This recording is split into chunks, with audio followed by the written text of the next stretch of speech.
주식과 경제의 기초를 만화로 쉽게 알려주는 툰개미툰. 안녕하세요. 전직 펀드 매니저 툰개미입니다. 이번 시간에는 좀 긍정적인 얘기를 해보고자 합니다. 주식시장에는 비관론도 있지만 이제 주식을 사야 한다는 주장도 있는데요. 올해 11월부터 베어마켓 랠리가 나올 수 있다는 주장입니다. 저 개인적으로는 이런 주장에 모두 동의하는 것은 아닙니다. 하지만 이런 강세론을 쉽게 정리해서 알려드리는 것도 의미 있는 일일 것 같습니다. 일정 부분 새겨들을 의견도 있는 것 같아요. 기술적 반등과 베어마켓 랠리의 차이점은 아시나요? 그것은 저희 인스타그램에서 다뤘습니다. 여하튼 지금처럼 지수가 많이 빠져있는 상황에서 베어마켓 랠리가 나온다면 그 상승에 조금이라도 참여해서 수익을 올리고 싶은 분들도 많을 것 같습니다. 전직 펀드 매니저가 정리하는 요즘 시장의 강세론 6가지 지금 시작합니다. 첫째, 밸류에이션이 싸고 증시 안정기금이 대기 중이다. PBR이 역사적으로 매우 싼 편이라는 얘기는 들어보셨죠? 증시 안정기금 뉴스도 계속 나오고 있습니다. 이것은 너무나 많이 듣는 얘기니 설명은 패스하겠습니다. 둘째, 올해 10월의 저점은 기술적으로도 의미가 있는 저점이다. 이게 무슨 말이냐면 지난 9월에서 10월 주식 급락대를 생각해보면 글로벌 경제의 불확실성이 만개했을 때의 저점이라는 것입니다. 일본의 뜬금없는 환율 개입, 예상보다 높은 코어 CPI, 영국 총리의 헛발질과 LDI 문제의 발생 등 경력이 제법 있는 펀드 매니저들도 흔히 접하기 어려운 악재들이 발생했었습니다. 이런 다양한 악재가 반영된 저점이 10월 저점이라는 것이죠. 기술적으로 이런 악재를 반영한 이후에 상승하는 것은 그 저점을 다시 깨고 내려가기 전까지는 의미 있는 강세다, 이런 논리입니다. 셋째, 앞서 언급한 악재 중 일부가 급격히 해소되는 듯이 보인다 입니다. 정말로 근본적으로 해결된 건지 수면 아래로 잠시 내려갔는지는 알 수가 없긴 하죠. 하지만 변화가 있는 것은 사실입니다. 영국 트러스 총리가 가열차게 얘기했던 확장적 재정 정책은 글로벌 금융시장에 혼란을 줬지만 재무장관 및 본인이 최단 기간으로 사퇴하면서 일단 봉합되는 모습입니다. 좀 코미디 같은 상황이었죠. 저도 이렇게 빨리 사퇴할 것이라 생각을 못했습니다. LDI를 다루려고 원고를 다 써놨는데 영국 상황이 너무 빠르게 바뀌어서 일단은 저도 그림을 그리는 것을 미뤘습니다. 또 미국 재무부에서는 채권을 매입할 수 있다고 발표했습니다. 재무부가 중앙은행도 아니고 채권 매입을 통한 양적 완화를 한다는 것은 말이 안 되죠. 그러나 재무부 입장에서는 특정 만기의 채권을 매입하는 대신 다른 만기의 채권을 매도함으로써 재정을 맞출 수는 있을 것입니다.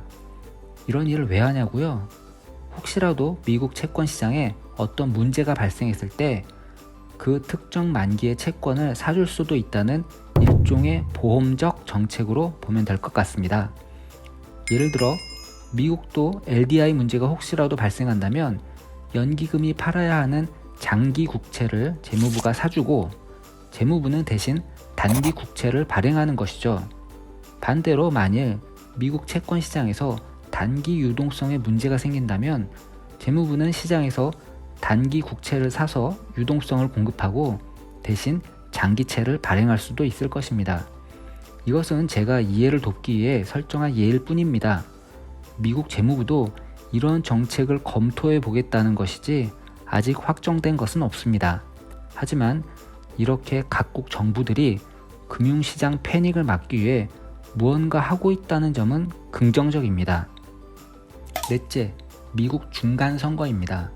시장 비관론자조차도 중간선거 이후에 미국의 정책이 바뀔 수 있다고 얘기합니다. 바이든 정부는 중간선거에 승리하기 위해서 인플레이션을 잡기 위한 노력을 하고 있죠. 또한 강한 미국이라는 모습을 보이기 위해 다른 여러 나라들과 대립각을 세우고 있는데요. 민주당이 지든 이기든 선거만 끝나면 이런 강대강의 모습은 좀 약해질 것이라는 기대가 있습니다. 실제로 과거 미국 증시도 중간선거 이후에 상승하는 모습을 많이 보여줬다고 합니다. 다섯째, 미중 갈등과 관련한 수혜입니다. 최근 미국과 중국의 관계가 더 안 좋아지고 있죠. 경제뿐만 아니라 대만을 두고 군사적으로도 충돌하고 있습니다.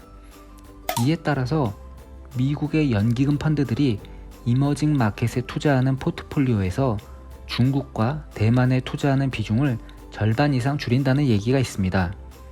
상식적으로 그 줄인 부분 중 일부는 한국 시장을 사지 않을까요? 그렇게 되면 한국 시장으로 유입 가능한 자금 규모가 주식만 약 6조 원에 달한다는 얘기가 있습니다.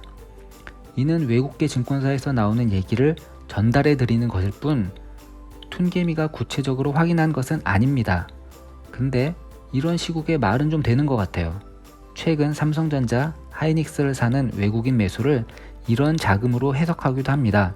하지만 그 규모가 정말 주식 6조 원인지 얼마나 진행된 것인지는 잘 모르겠습니다. 혹시 자세히 아시는 분은 댓글 달아주시면 감사하겠습니다. 마지막으로 내년에 대한 기대감입니다. 이제 올해도 2달밖에 남지 않았는데요. 아주 힘들었던 한 해의 연말에는 되게 올해는 안 좋았지만 최악의 상황은 지나간 것 아니야? 라는 기대감을 갖게 합니다. 예를 들어 요새 반도체 산업에 대한 시각이 그렇죠.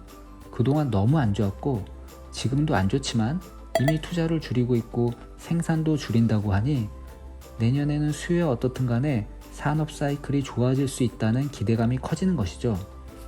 저의 경험으로도 이럴 때 반도체 주식들이 바닥을 잡은 경우도 많았던 것 같습니다.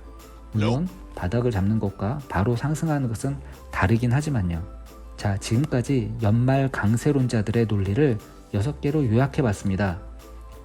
제가 생각하기에도 그럴듯한 얘기도 있는 것 같고 아직 이르거나 좀 이상하다고 생각되는 것도 있습니다. 여러분은 어떤 생각이신가요? 연말 투자에 도움이 되길 기대해 봅니다. 감사합니다.